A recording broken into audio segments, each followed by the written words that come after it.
Electric वाहन क्रांती की घाईघाईचा प्रयोग। अक्कलकोट रोडवरील ओला या इलेक्ट्रिक वाहनाचे शोरूम पाहिल्यास हे शोरूम नावालाच असून धूळ खात पडलेल्या वाहनांचा बाजार असल्याचे दिसत आहे।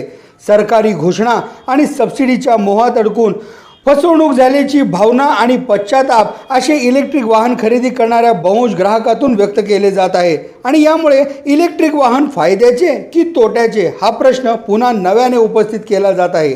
देशभरात इलेक्ट्रिक वाहनांना मोठ्या प्रमाणात प्रोत्साहन देत सरकारने जलद गतीने धोरणे जाहीर केली, परंतु आता या वाहनांच्या तक्रारीतही मोठ्या प्रमाणात वाढ होत असल्याचे दिसत आहे।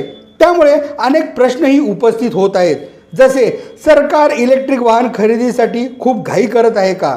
उद्योग क्षेत्र पुरेशी तयारी न करताच बाजारात उतरत आहेत का? परिणामी ग्राहकांची डोकेदुखी वाढत असून फसवणुकीच्या प्रमाणातही वाढ होत आहे।